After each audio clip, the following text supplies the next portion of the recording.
So this is a sharing of my personal journey in developing speech and language technologies.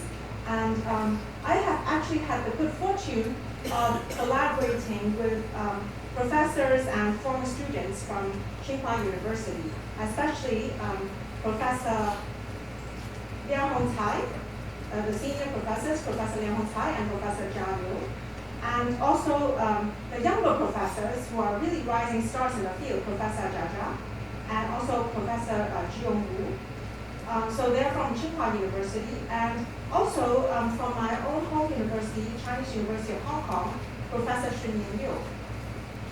I actually run two laboratories, one in Hong Kong, which is the Human-Computer Communications Laboratory. This is our group there. And a joint laboratory with Minhwa. This is the Minhwa COHK Joint Laboratory on Media Sciences, Technologies, and Systems in Shenzhen. And this is actually Professor Jiong Wu giving a talk in our joint lab. And this is our group of students from both sides taking a picture together. You can see that they are the co-authors of many of the papers in my recent research. Now, AI technologies have really given a lot of power to speech and language because in the past, for several decades, we have been using linear Markov models, but more recently, we have transitioned to use deep learning.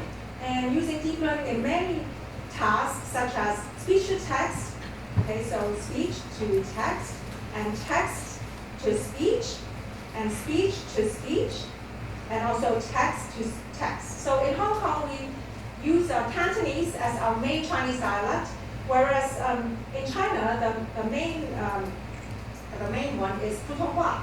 So the lexical usage of Putonghua and Cantonese are quite different. So this is Ni hao ma, and then this is Cantonese, Wo han hou zhe zhe, right? So there's a lot of really fun problems to work on, and so we actually have reasonably good support from the Hong Kong government and also the National Natural Science Foundation of China in many of our research. And also some of my research is supported by Microsoft Research Asia Collaborative Research Grant Award. This is the outline of my talk. I actually will touch on two aspects. One is on learning, language learning, where we are concerned with the input on the use of automatic speech recognition to support language learning, and also for output, audiovisual and phonetic speech synthesis. I will also touch on well-being. Our focus has been to develop assistive technologies to help people with speech disorders, and also specifically on dysarthric speech recognition and analysis. So dysarthria is a kind of speech disorder that is often a result of stroke or traumatic brain injuries, Parkinson's, Alzheimer's, etc. So let me start with language learning. So one of the main reasons why I started working on language learning is it was quite some years ago, one day, I got a call from the vice president of our university. And he said, Helen, can you come by to my office and we can chat a little bit? And there he said, you know, in our university, there's almost nearly 20,000 students, and he wants to raise the oral proficiency of our students. And he said, and we're already investing in hiring many English teachers in two departments. These are English departments focusing on English learning. But he feels that, he said, well, you have a lot of technologies and tools in your lab. Can you develop something to support this domain? And so I went back and I said, sure, I'll start doing it. And so I actually did it from scratch, and that basically shaped the past 10 years of my research. And I found that it's actually not an easy problem. Now, on the other hand, you can think of a grander scale why language learning is really important. I mean, actually, language learning is a lot of fun. I mean, there's a lot of enjoyment. You can have, you can increase your opportunities, employability. You can make friends, and so on. And especially for English, because it is an international language, and it has been estimated that there are over 2 billion English learners worldwide, and the proportion in Asia alone already exceeds the number of native speakers. Now, we don't really have the problem of finding good English teachers in Hong Kong, but I can imagine that in parts of China, that can be a big problem. So we want to use advances in information and communication technologies to enable a new learning platform that is self-paced, private, round the clock, and it offers new features. And I think it's a very, very fun area because it brings together linguistics, speech sciences, engineering, and pedagogy. And I have been focusing on the development of technologies for computer-aided pronunciation training for Chinese learners of English. Now, what are the challenges in this task? Well, traditionally, language learning support has been focusing on perceptual training, where you train the ear to discriminate between different sounds in the secondary language, or maybe it's the tertiary language, but it's the new target language, not the mother tongue. But we also want to be able to support productive training, which is training the articulators to actually pronounce well. Now, in productive training, we want to be able to develop automatic speech recognition-based systems that can find deviations between the native production and the non-native production. That means we want to focus on two tasks. One is what we call mispronunciation detection, which is making a binary decision, either correct or not correct. So when a signal comes in, speech input comes in, the system needs to automatically make a binary decision. Now, this is the first task. But perhaps more importantly for the learner is the second task, mispronunciation diagnosis. Not only whether the learner has made a wrong pronunciation, but why and how is it wrong? So that is what we call diagnosis. And of course, once you have detected some errors and mispronunciations, you want to be able to pinpoint it and generate corrective feedback to focus the learner's attention in the feedback, so that hopefully the feedback can help the learner improve. So that is our general picture.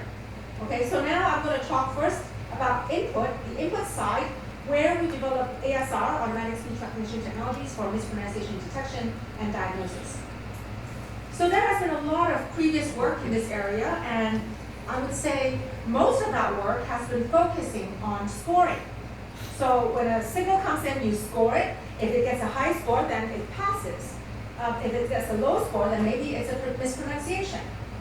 Now, what we want to do is to actually go beyond that and do diagnosis. So when I started this problem, I actually turned to speech sciences, so especially phonology linguistics. And so this is a paper from Lado, 1957, the contrastive analysis hypothesis, which to me was a great inspiration. So this states that those elements which are similar to the learner's native language will be simple for him, and those elements that are different will be difficult. Now, then, we also noted another paper by Porter, 1974, that you need to examine the actual errors within a corpus of data to understand, language learning and its pronunciations. So that actually shapes how we started this research. We start with contrastive analysis and error analysis based on a comparison between Cantonese phonology and English phonology, and also Mandarin phonology and English phonology. Then based on data, we derive phonological rules automatically. And using those phonological rules, we generate possible mispronunciations and we enrich. So we enrich the pronunciation lexicon in the ASR model. And this is what we did. Okay, so we have these phonological rules, and we enrich our ASR model so that it will include the possible mispronunciations in addition to the canonical pronunciation. And also, we have to start by collecting our data from scratch. So we developed a recording tool which we shared with many different groups from around the world, and especially in Asia. And we devised our own data collection corpus, the prompts, etc. And we conducted contrastive analysis. So this is a comparison between English and Cantonese consonants.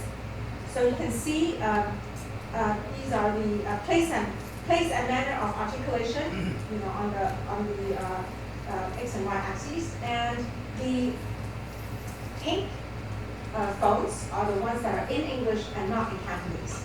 Similarly, this is the comparison between English and Mandarin consonants, and the pink phones are the ones that are in English but not in Mandarin or Putonghua. And we did the same for vowels, so English and Cantonese vowels, and the pink vowels are the ones that are in English and not in Cantonese. And similarly for Mandarin, English and Mandarin vowels. Okay, so we have our pool of phones to focus on. And then we actually go into the data we have collected, and we analyzed the data.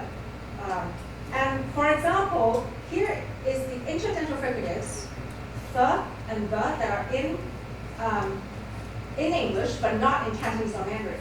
So let's listen to this word, okay, which is uttered by an American English speaker, Native American English speaker. So I'm going to play for you. Bit. Okay, so this you know very well. So what about a speaker from China, Helen from China?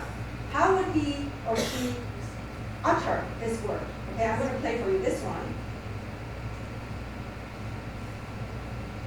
Sig. Okay, so then we went into this person's recorded utterances, and we looked for this other word, and we wanted to examine how this was pronounced. And this is how it was pronounced. Sig. Okay, so let me play for you the pair of words that are uttered by this speaker from Heilongjiang. This is the left one, Sig. and this is the right one. Sig. They sound the same. And this is how the American English speaker would speak these two words. The left one, Bit. the right one. Sit. Okay, so we actually did a lot of these analysis to understand what are the possible error patterns coming from our learners. And this is another example as a vowel, from vowel. So this is an American English speaker. Cat. And this is someone from Hong Kong. Colt. And then we went into his recordings to look for this word. Colt. So I'll put you a pair. The left one, Colt. the right one. Colt. So this is very typical of Cantonese, people with Cantonese as their mother tongue. And we compare it with the American English speaker. What? Okay, so this is the American English speaker, the left one, Cat. the right one. What? Whereas for Hong Kong, the left one. Colt. Okay, so we can see there these error patterns. And so we collected a lot of data, and we used, based on our data, we derive automatic ways to come up with these phonological rules, which basically says, given this target phoneme, how would it be mapped to other phonemes? This is the error. Under what context? Under what phonological context? So we have a lot of rules like that, and we use those rules to extend our lexicon, extend the recognition network, and this is used to constrain the automatic speech recognition system. And after that, we align with the model transcription to look to see what are the errors. So this is what we get. We use the Finite State Transducer, so you can see this is the pronunciation network for the word north. So you can see the canonical pronunciation in the bolded arrows, and the possible mispronunciations like loath or loth, etc. Okay. Now, we also devise evaluation metrics for mispronunciation detection and diagnosis. So if we're given some manually transcribed phonetic units, then when we have learners production, then we can decide whether it's a correct pronunciation or a mispronunciation. And then we look at what the system says, then we evaluate the system. So if it is really a correct one, then, and the system says it's correct, then it's a true acceptance. Otherwise, it's a false rejection. Now, for mispronunciations, we also look at the system, which can actually falsely accept it or truly reject it. And for the truly rejected cases, we can have correct diagnosis or incorrect diagnosis. So therefore, we can have the detection accuracy and the diagnosis accuracy. Now, after a lot of work, we found that using an ERN, an extended recognition network based on 200 phonological rules, that was based on the data at the time. We actually have over 2,000 rules, but then we had to prune it because with too many rules, our acoustic models are not strong enough to perform detection accurately. And at the time, we were only able to get about 75% detection accuracy and 43% diagnosis accuracy. So that's not good enough. And so we went back. I mean, this was a hard time, and because we've spent a long time developing ERNs, if you look at our papers. And we went back and we took a really critical look at it, and we felt that the ERNs suffer from the following constraints. First of all, if we use manually written phonological rules, then there are lots of mispronunciations that are not anticipated by the human. If we use data-derived rules, then there are still error patterns that are pruned or not observed in the training data. And if there are mispronunciations that are missing from our extended recognition network, it will never be detected or diagnosed. So we need to find a way to tightly integrate the acoustic models and the phonological context to achieve better phone recognition. And this is when we started migrating to the use of deep learning networks. So this is a very simple deep learning network with the input layer and 4 hidden layers and the output layer, which is the state-level acoustic models. We also have the state-level transition models, where we look at the 6 preceding phone states to predict the next phone state. And so mathematically, this is the formulation for Viterbi decoding. So you can see that given the signal, we want to look at the phone states, and we have the state-level acoustic models, the transition probabilities, and also the prior probabilities. Now, if you compare it with the use of extended recognition networks, we have the acoustic model, we have the phonological model, and they're separately modeled, okay? And then we have the canonical pronunciations, and we use the ERNs to constrain the Viterbi decoding. And so we look for the best possible decoded output based on the extended recognition networks.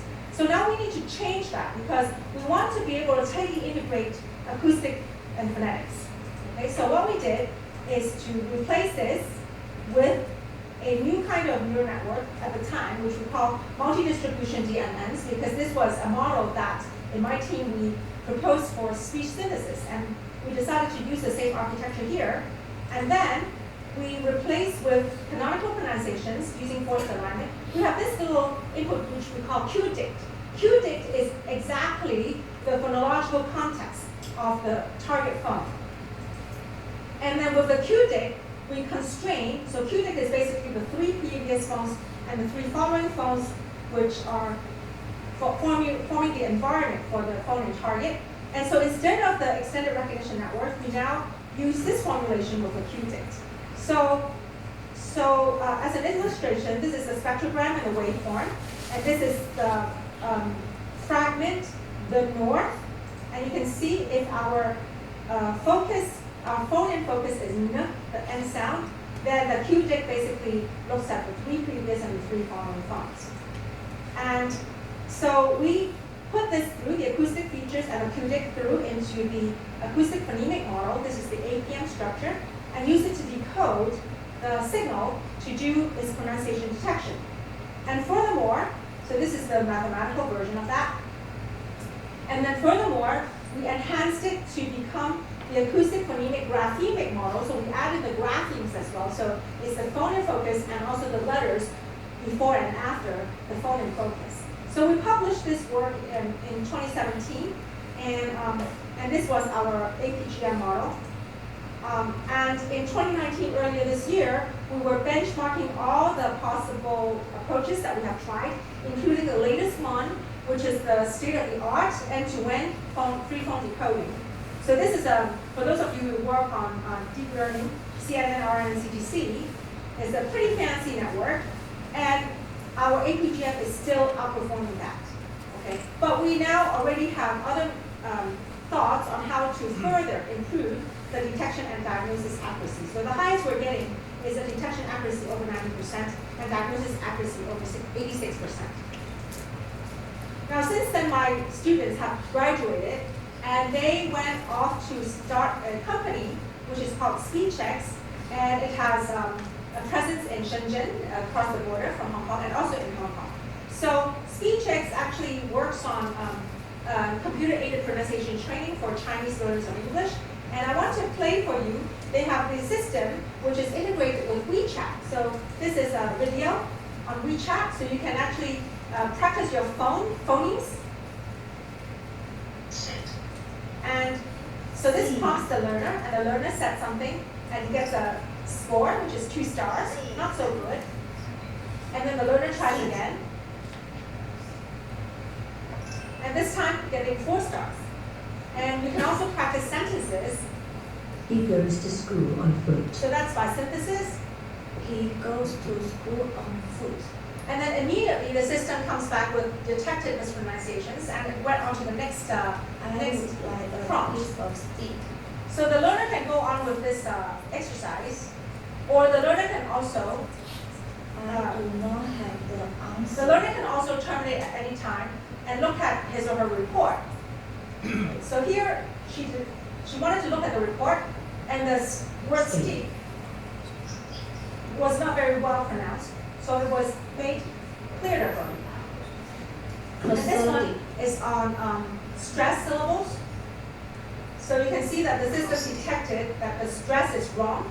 Prosody. And now the learner tried again, and this time she gets it right.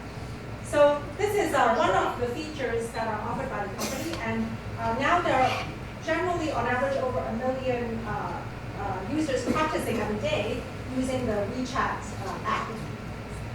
So that's the input side, and now I'm going to talk about the output side. How do we give corrective feedback for the learner?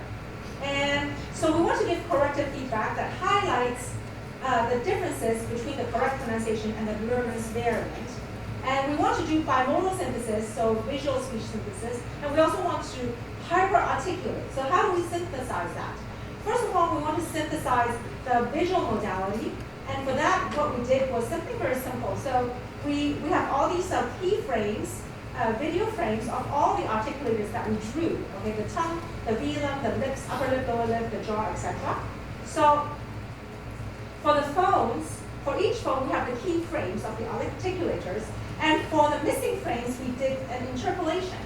And then we put all the articulators together to put together, you can see at the bottom. So we have all the moving articulators to show the articulation. And then we use a temporal blending technique. So let's say we want to animate ow, okay? There's dynamics in there. And we start off with t at t equals to 0 over here, the sound, and then the sound will peak, so the mouth goes bigger. And then the sound begins to merge with the sound, and then the sound will peak, and then it goes to blend with the next one. Okay? Furthermore, we want to do an exaggeration because we want to focus the learner's attention. So we added 2 more levels of exaggeration in the vizine. Vizine means visual phony. So we wanted to add 2 more levels of exaggeration. And we also did some changes to the blending function from cosine, from linear to cosine. And I'm going to show you the illustration. Let's say in the word farmer, the learner made an error here, okay? Then in the playback, in the corrective feedback generation, I will play for you the neutral form, and then I'm going to play for you the exaggerated form, okay? Similarly, I'm going to play for you another example based on shoes, okay? And assuming that the detected mispronunciation is here. Actually, it's a very, very common mispronunciation for Cantonese speakers because we don't have the sound sh in Cantonese. Anyway, let me play for you farmer in terms of the visual feedback. Farmer. Farmer. And this is the exaggerated feedback. Farmer. Farmer. And this is for shoes, neutral feedback. Shoes. Shoes. And exaggerated feedback. Okay, so try to bring it out to the learner. Now, that's the visual part. Now, how do we do the emphasis in the audio part? Now, in the past, if you track my papers, before deep learning, we were using perturbation modeling. So we had to have pairs of neutral and emphatic speech recordings, and we have to find the perturbation mapping from the data. But with deep learning, this is actually work led by Professor Chung, and it's a very nice idea because now with deep learning, we're able to get just a little bit, a small corpus of neutral and emphatic recordings from a source feed, okay? And then, the emphasis related to acoustic differences are modeled by the decoder and attention module corresponding to the emphasis related linguistic differences. And this is captured in the encoder memory. And then the speaker related acoustic differences can be modeled by the decoder and attention model within the help of the speaker embedding codes. Then with the speaker embedding codes, we can use the emphasis related acoustic differences to transfer from the smaller speaker to the target speaker L. Okay, so then we can use these learned with speaker embedding and also the emphasis, we can actually emphasize any word we want in synthesizing the output. Now furthermore, with this end-to-end framework, we can also apply a interpolation factor in the encoder memory here. So the words in 0 means they're neutral, the words in 1 means we want to emphasize those. Okay? So the nice thing is this is an interpolation model. Now we can control it. And we can control the degree of emphasis in the audio signal. Now, in the past, we will only have neutral and emphasized recordings. So let me play for you the real recordings from speaker S. Since this is the neutral one. The number of candidates have consolidated their accommodation, investigation, and appreciation. Okay, and this is the emphasized one. The number of candidates have consolidated their accommodation with investigation and appreciation.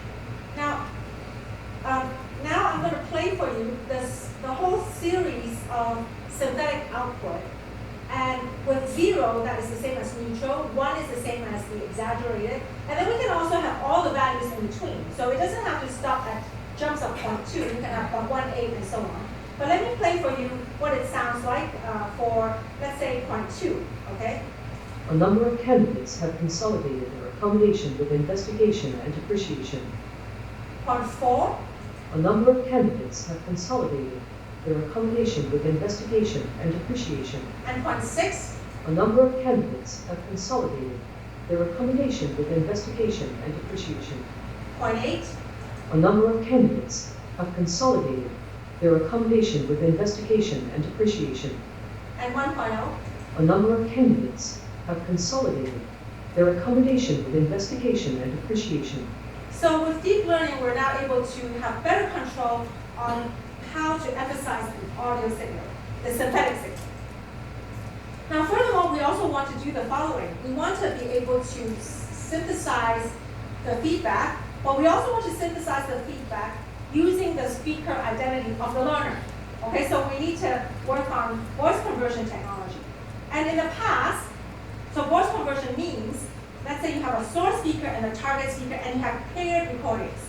And then you learn the mapping from the speech of the source speaker to the mapping of the target speaker. So that when you apply the voice conversion, then you don't change the content of the speech, but now the speech sounds like the voice of the target speaker. Now, this used to require a lot of recordings which are paired, but we propose a technique using phonetic posteriorgrams, which offers a speaker normalized representation for articulation, and it can very elegantly bridge between the source and the target speaker's recordings. And this was our work in 2016. So I'm going to play for you. By the way, this year we have a better model for optimizing the training using conversion and vocoder. Now, I want to play for you cross, because the harder part is cross-gender. So cross-gender for conversion. So I'm going to do, let's say, male converted to female. So I'm going to play for you the source speaker saying something, and the target speaker saying something, and the converted output. So here's the source speaker, male. He was a merry monarch, especially so for an Asiatic. This is our target speaker, who's female. He was a merry monarch, especially so for an Asiatic. And this is the converted output where we're actually using the male speaker signal, but we convert it to the female speaker's identity. He was a merry monarch, especially so for an Asiatic. Okay, so now I'm going to play for you the bottom row, which is female to male. So this is the target speaker. He was a merry monarch, especially so for an Asiatic. And source speaker, target speaker. He was a merry monarch, especially so for an Asiatic. And the conversion. He was a merry monarch, especially so for an Asiatic. Okay, so we want to convert the identity of the synthesized output. We also want to convert the accent of the synthesized output. Let's say I want to learn Korean. I mean, I don't know Korean, and I want to listen to Korean, and I want to listen to it in my voice. Although I cannot speak it, but the machine can generate the Korean native, in my voice, and then that will be my exemplary production, so I can practice to that. Okay, so we have a paper coming out this year, and here I'm going to play for you. This is a speaker with a Hindi accent. I'm going to play for you the source with the Hindi accent and the converted, where we convert it to a native accent, okay, English accent. So this is the source speaker for the first sentence. He sat in Paris. He sat in Paris. So this is the converted. He sat in Paris. He sat in Paris. So we took out the Hindi accent. And the second sentence. It's also very valuable. It's also very valuable. And this is the converted. It's also very valuable. It's also very valuable. And the third sentence. She is believed to be in South Africa. And this is the converted. Is believed to be in South Africa. So in our lab, we're developing all these technologies and we try to integrate them into a system, but this is not the most up-to-date system. We call this system the enunciate system. And so students can type in a sentence that they want to practice. Oh, it's very soft, but basically the system comes back immediately with an analysis, and the system told the learner it didn't like the production of the word wait. Wait. So because there was lack of retroflexion, and so the animation would feed back and with exaggeration. Wait. Okay. So this is but this is not the most up to date one. We need to incorporate more of our new technologies into the system. Now this is just for fun. It was an undergraduate student project, and it's about learning the rhythm of your target language, because Chinese has machine gun rhythm. Okay, we have syllable based, so the syllables are sort of equal in duration. Like the Chinese name of my university is 香港中文大學. 香港中文大學. But if I say the English name with the same rhythm, it will be the Chinese University of Hong Kong. So that sounds funny, right? So we want to change the rhythm to the stress time rhythm of English. So where you have the chai, which is in Chinese, and university, so chai and verb. In between you can stuff in many syllables, as long as the two stress syllables have a certain duration, and between this stress syllable and the next upcoming stress syllable you have the same duration. So we actually synthesize the rhythm of that for the user to practice. And this was bringing in musical rhythm for practicing English. I hope that. Okay, so this is the system that my student named it Music Speak. And it's nice to have a journal paper coming out of even an undergraduate project. So the student can put in any sentence.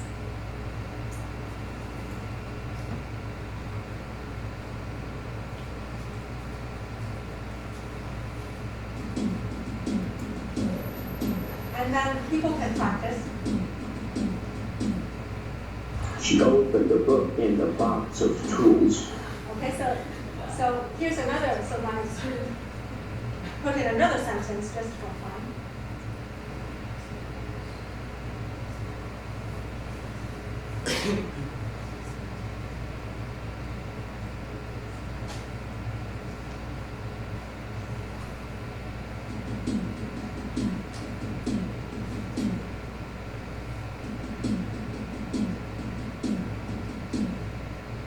I suppose that I was hoping to prove them all wrong. Okay, so it's like rapping. So that's a quick summary of what we have been doing on technologies to support computer-aided pronunciation training. And I'm going to go on to the next part of my talk, which is on well-being. And we have been working on assistive technologies. And to start, in Hong Kong, nearly 50,000 people have speech difficulty, and over 40% of them have no verbal communication at all. And the numbers have been rising. So the Hong Kong Hospital Authority actually publishes this ECMU-Book, communication book, which looks like this. You can see that on the right there are indices, and this is for action, and inside a certain category you can see many pictures, and sometimes you can see blank squares for the user to put in their own personalized content. Now, the problem with this, our friends from the hospital authority informed me that they face this problem where they print this in laminated form, and it's pricey, and they often run out of stock, and it takes time to print and distribute. So what we did for them is to make an electronic version of it, and we also embedded our own Cantonese text-to-speech synthesizer into the E-Commu-Book. So this is the new version of the E-Commu-Book, and you can see once you press, it speaks itself, and it's really downloadable from the iPhone app.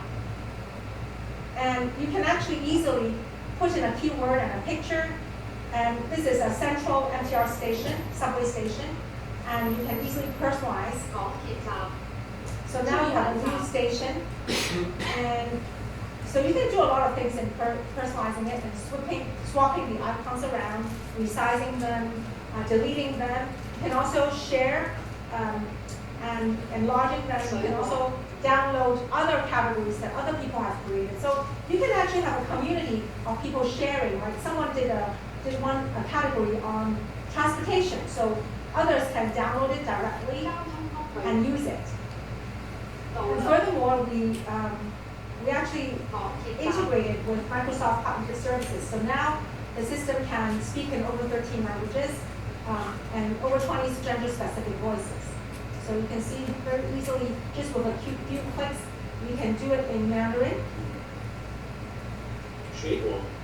And I think a few more clicks, you can do it in maybe some other language, like English.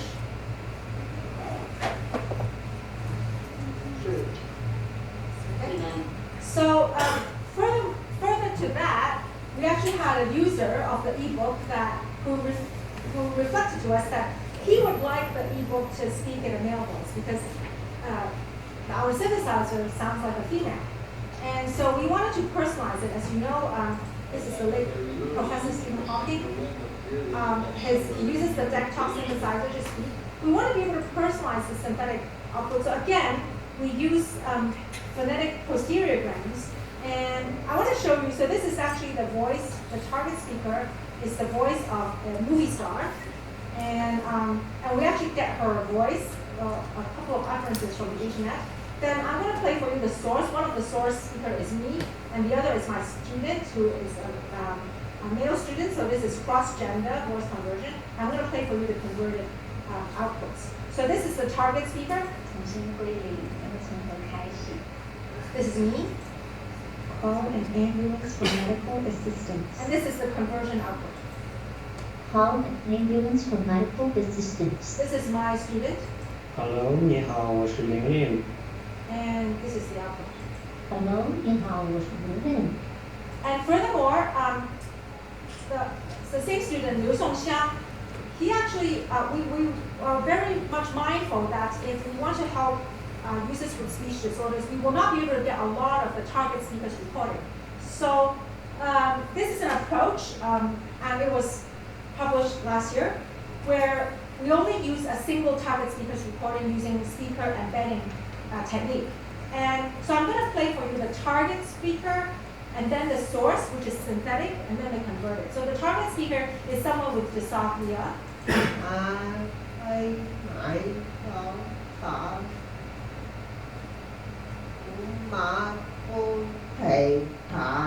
Okay, with a lot of difficulty. And this is synthetic counting. 1, 2, 3, 4, 6. And then this is the converted. 1, 2, 3, 4, 6. Okay.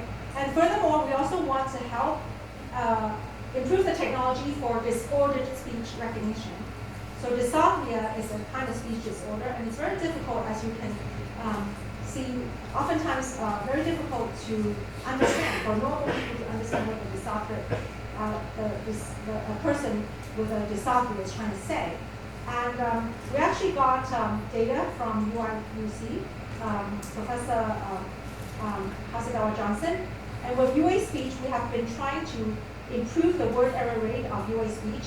And over the years, gradually brought down. Other groups have published results like this. These are the word error rates. And this is our latest results, published last year, 30.6. And this year, were able to achieve even lower word error rates.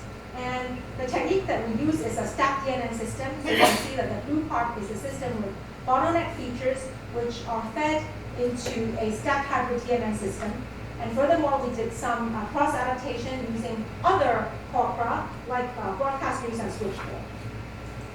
And we also did a system combination. So this is what the system can do. So here you can see three systems, the COHK system, the Google API. This is trained on normal speech and human. Okay, so as the recordings go along, you can see the outputs of the three systems. Now, if the output is correct, then it's gray. If the output is incorrect, then it's red. If you see an output which is a red square without a word, that means that system doesn't know what the word is, the word that's being said. Oops.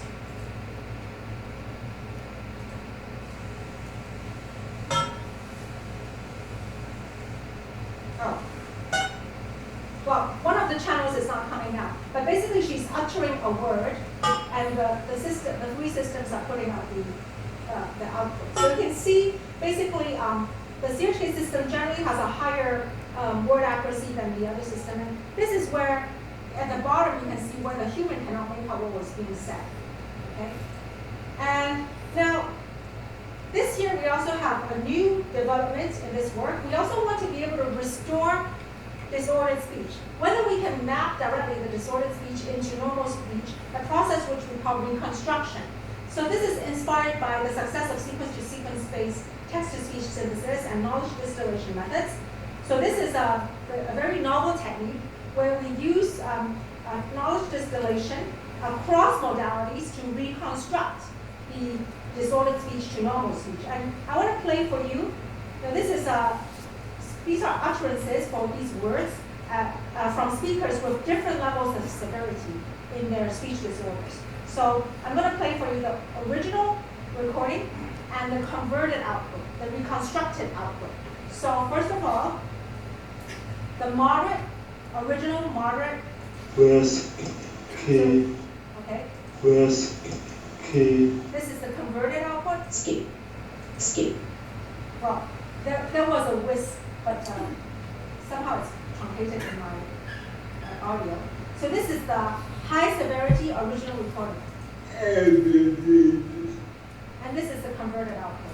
Then to juice. And this is the very high severity original recording. And the converted? Sentence. Okay. So I think I'm doing well with time. I'm actually faster. So this is my last slide.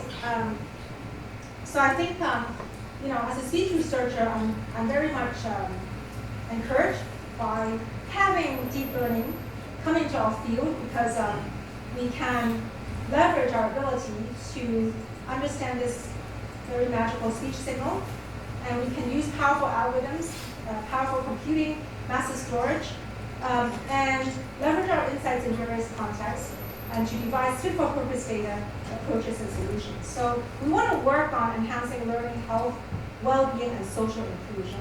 But I think you can see my journey. I feel, although now the end-to-end approaches are very, very powerful, I'm actually very thankful that we started with a very speech science motivated approach because we have a very good handle on the problem. I think it's very important to have this understanding and these insights in the problem. And even if we're using neural network approaches, we will be better able to understand what the neural network is trying to do, and perhaps better able to decompose the different functions and features and capabilities of the neural network. Hopefully, to understand what it's doing and where it goes wrong, so that we can be in a better position to devise improved approaches in the future. So, thank you very much. 감사합니다. Thank you for the nice talk. Are there any questions or comments?